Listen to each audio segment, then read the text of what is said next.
This is the Miracle Grow Moisture Control Potting Mix. This is good for indoor or outdoor use, and they say it will absorb 33% more water than basic potting mix. I like that idea since I travel a lot.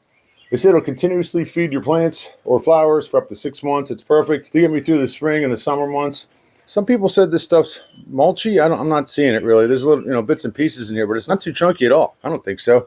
First thing you want to do is make sure you have a pot with proper drainage on it, which I do. You're going to want to fill the pot up about a third with potting mix. What I'm planting here today is flowers, and the roots aren't that deep, so I'm going to fill it up a little more than a third. Next, I'm going to pull your flower out. You're going to want to make sure you loosen the root ball in here. That guy over here. Then once you get everything in there, you're just going to want to fill the rest up with the potting mix. Kind of tamp it down a little tiny bit. Not too much. I already used some of this, and I still got quite a bit left over. Once you got it all in there, you're going to want to make sure you leave about an inch on the top so you have room to water it.